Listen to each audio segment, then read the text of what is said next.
우리는 누가복음 13장의 말씀을 읽어보고자 합니다. 오늘 제가 여러분과 함께 나눌 말씀입니다.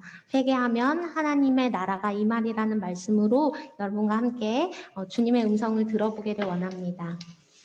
누가복음 13장 1절에서부터 5절까지를 우리가 다 같이 읽어보도록 하겠습니다.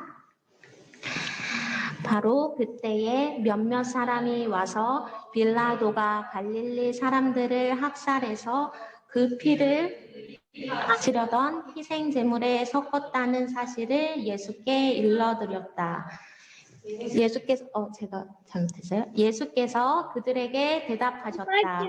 이 갈릴리 사람들이 이런 변을 당했다고 해서 다른 모든 갈릴리 사람보다 더 큰 죄인이라고 생각하느냐? 그렇지 않다. 내가 너희에게 말한다. 너희도 회개하지 않으면 모두 그렇게 망할 것이다.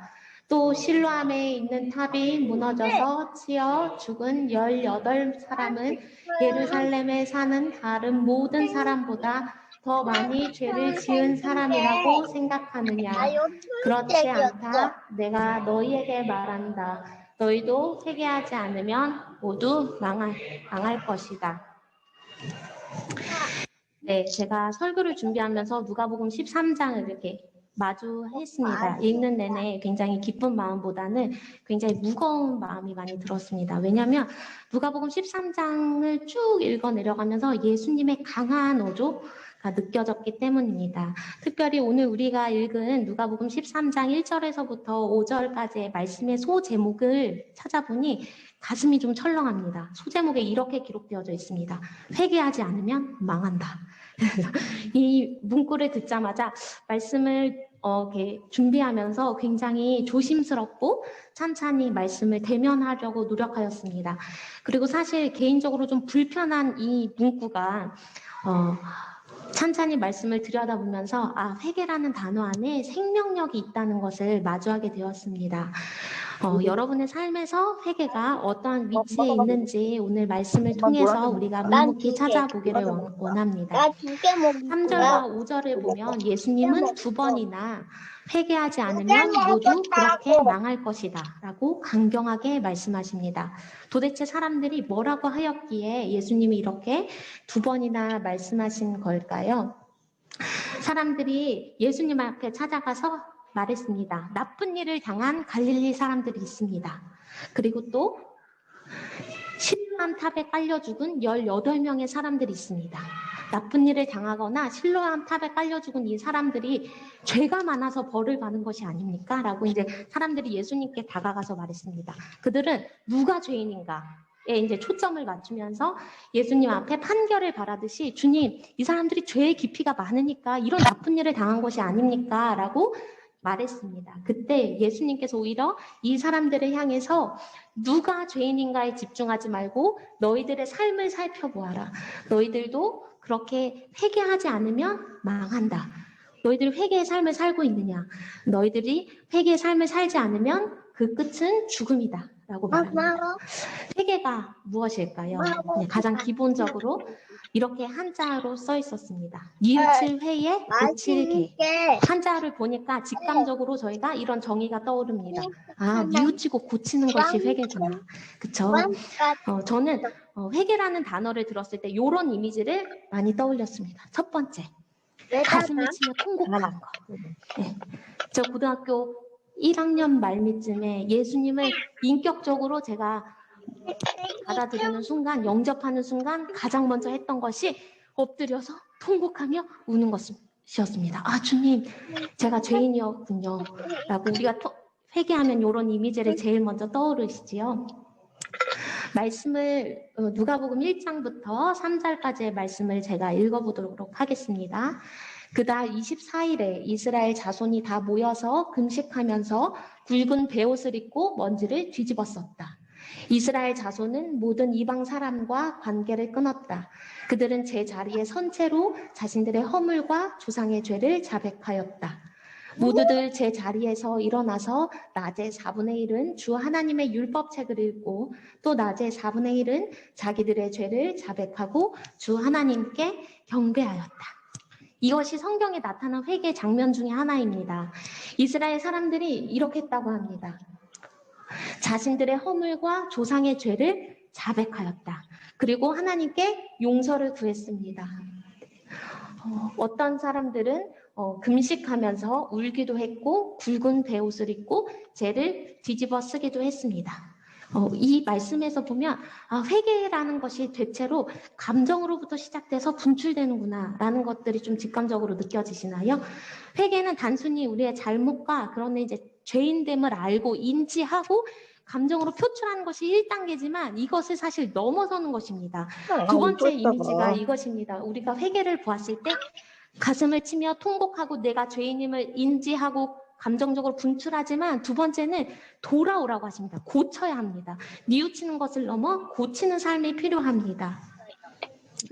에스겔서 33장 14절부터 15절의 말씀입니다.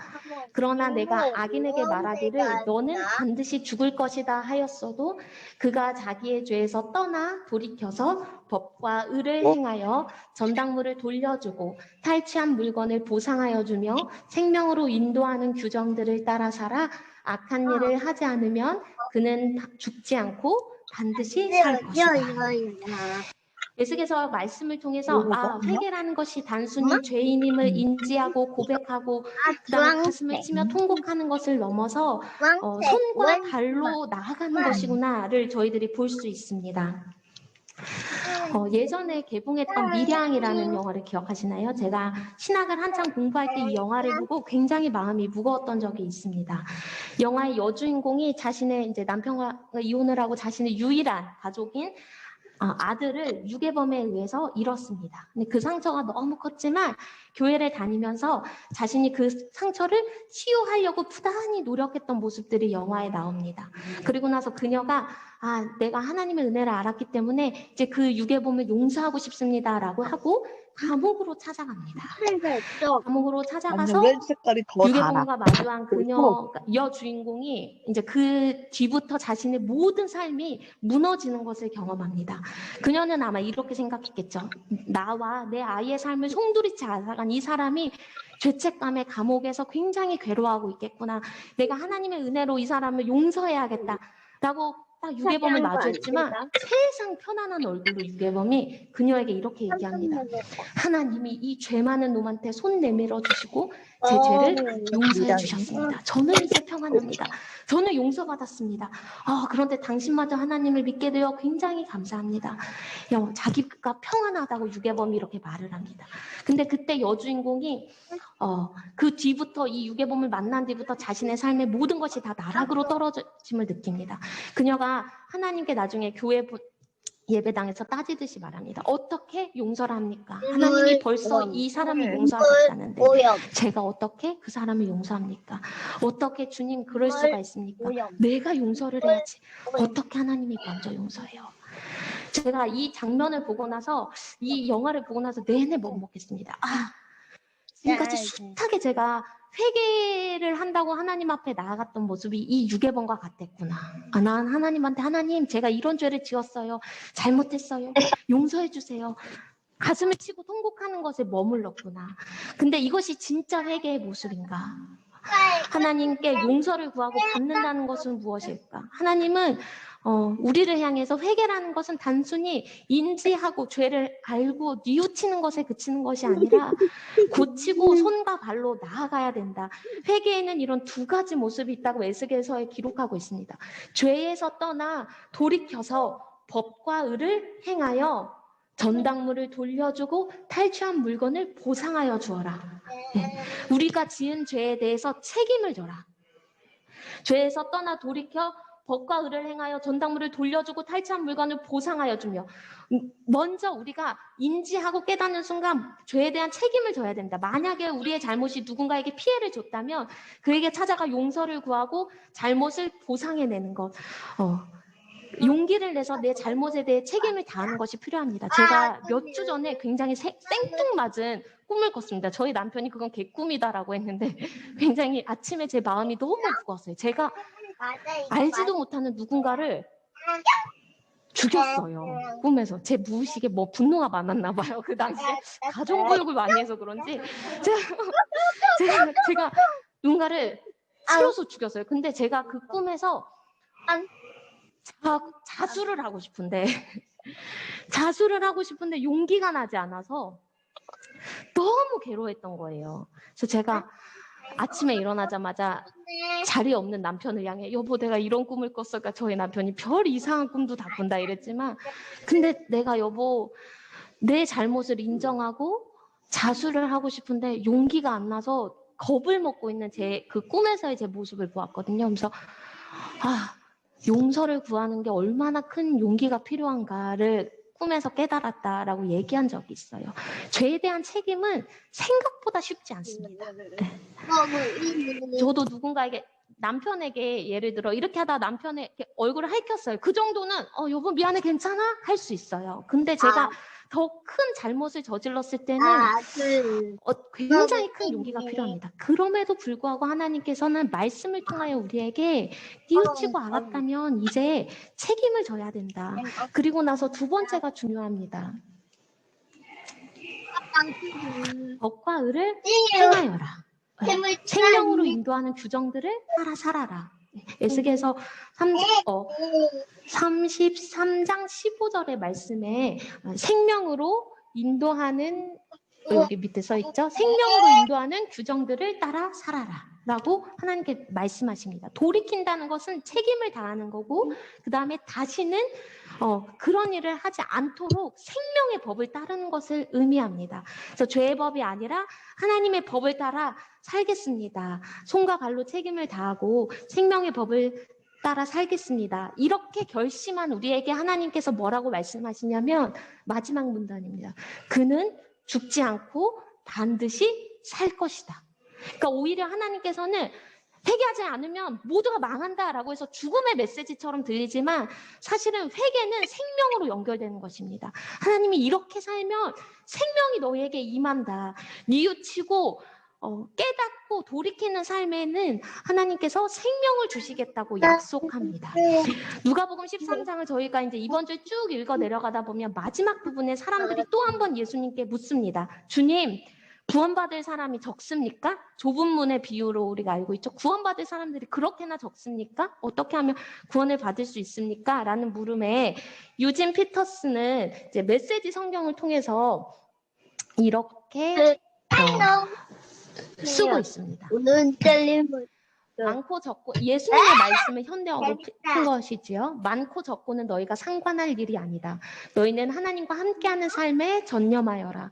곧 하나님께 이르는 길은 정신을 바짝 차려야만 갈 수 있는 힘든 길이다. 너희 가운데 평생 동안 그 근처를 맴돌았다는 이유만으로 하나님의 구원잔치에 앉을 줄로 생각하는 사람들이 많이 있다. 굉장히 직설적이어서 제가 이 메시지 성경의 풀이가 와닿았어요. 하나님, 정말 구원받은 사람들이 구원이 그렇게 어려운 것입니까? 라고 물을 때 예수님이 그 결과는 누가 구원받고 말고의 결과는 상관하지 말아라. 우리가 온전히 집중할 것은 무엇이냐면 하나님과 함께하는 삶에 전념하는 것이다. 그래서 우리는 평생 신앙생활을 한다고 하면서 성공문 근처에 맴도는 게 많다는 거죠. 주님께서 분명히 말씀하고 계세요. 평생 동안 교회 근처에 머물고 신앙생활 근처에 머물렀다고 구원받았다고 생각하는 사람이 많다.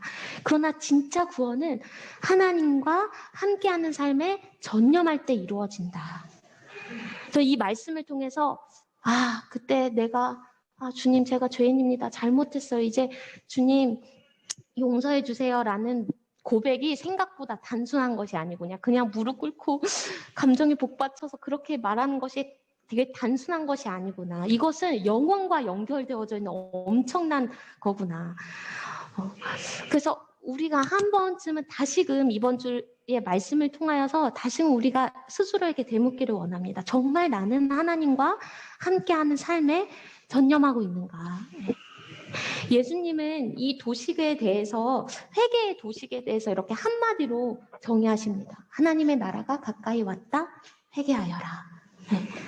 지난주에 전희철 목사님께서 하나님의 나라라는 것이 어떠한 공간의 의미를 지니지 않는다. 하나님 나라는 통치의 의미를 지니고 있다라고 말씀을 하셨죠. 제가 이 예수님의 도식에서 그렇구나. 회개라는 것은 결국 뉘우치고 고치는 것이지만 마지막에는 나의 삶의 통치 방식을 전환하는 것이구나.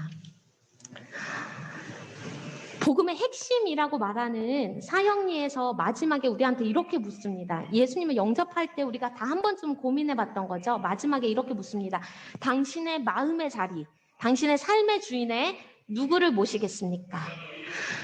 지금까지는 내가 내 마음의 주인이었다면 이제 예수 그리스도가 나의 주인이 되기를 원합니다. 내 삶의 주인이 되기를 원합니다. 라고 우리가 고백하죠.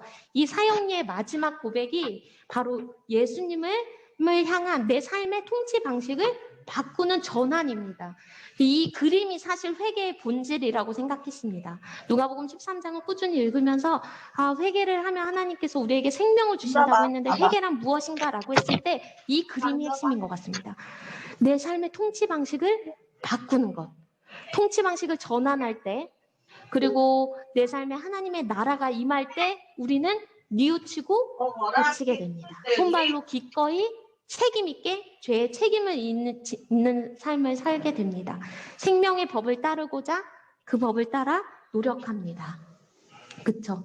그때 주님은 우리에게 이렇게 말씀하십니다. 회개하면 하나님의 나라가 임할 것이다. 누가복음 13장을 대면했을 때 처음에 회개하지 않으면 모두 그렇게 망할 것이다 라는 예수님의 말씀이 죽음의 메시지처럼 들렸지만 우리가 누가복음 13장을 꾸준히 읽어보고 내 삶의 통치 방식을 바꾸고자 노력한다면 이 메시지는 우리에게 너의 삶의 통치 방식을 바꾸면 죽지 않고 반드시 살 것이다. 너의 삶의 통치 방식을 바꾸면 곧 회개하면 예수님을 우리의 삶의 중심으로 모시면서 살면 하나님의 나라가 임할 것이다. 이것이 오늘 하나님이 주시는 생명의 메시지입니다. 회개라는 것이 저한테는 참 무겁게 다가옵니다. 왜냐하면 책임을 지는 삶을 사는 것이기 때문입니다. 제가 30대에 저희 큰 아이를 낳으면서부터 굉장히 책임 있는 어른에 대한 삶의 모토가 생겼습니다. 사회적으로도 그랬고요. 그때 당시 세월호 사건으로 인해서도 그랬고 그다음에 정권의 교체 때문에도 그랬고 아이들을 낳을 때마다 책임 있는 삶을 사는 것이 어떤 것인가라는 고민을 많이 시작했습니다. 그런데 하나님께서 뭐라고 말씀하시냐면 책임 있는 삶, 어른으로서 그리스도인으로서 책임 있는 삶은 어디서부터 시작되느냐? 통치 방식을 바꾸는 것에서부터 시작된다라고 얘기합니다. 이번 한 주 동안 우리 그저교회 성도님들과 제가 어렵지만 제가 아직 용서하지 못한 저도 사람이 한 명 있거든요. 가족은 아니고 저한테 상처를 많이 줬던 어떤 한 사람이 있는데 저도 그 사람을 참 용서하는 게 굉장히 어렵습니다. 그렇지만 우리가 부단히 한번 애써 보기를 소망합니다. 이번 한 주 동안 특별히 우리의 먼저 감정을 사용하여 인지하고 뉘우치기를 원합니다. 두 번째, 우리 손과 발을 사용하여 우리의 잘못에 책임지기를 원합니다. 세 번째, 우리 삶의 주인이신 예수님을 우리 마음의 중심에 모시고 우리 삶의 주인으로 모시고 한번 주님의 뜻대로 살아보기를 원합니다. 그렇게 생명으로 부르신 하나님의 삶에 응답할 때 우리 삶 가운데 하나님의 나라가 임할 것을 확신합니다. 제가 잠깐 기도하도록 하겠습니다. 하나님, 나는 죄인입니다 라는 말을 오랫동안 신앙생활 하면서 굉장히 많이 읊조려 왔습니다. 그렇지만 그 고백이 우리의 감정과 우리의 머리에만 머물지 않게 하여 주시옵소서. 우리가 잘못한 것에 대해 손과 발로 책임지고 그리스도인으로서 기꺼이 하나님의 삶을 살아내는 것을 두려워하지 않게 하여 주시옵소서. 주님, 무엇보다 뉘우쳐 고치는 삶을 살려고 하다 보니 용기가 필요함을 고백합니다. 죄가 큰 곳에 더 큰 용기가 필요함을 고백합니다. 주님, 우리 삶에 용기를 더하여 주시옵소서. 그리하여 우리의 삶의 통치 방식이 바뀌고 하나님이 주인된 삶을 기꺼이 살아내는 저와 그저교회 식구들이 되게 하여 주시옵소서. 감사드리며 예수님의 이름으로 기도합니다. 아멘.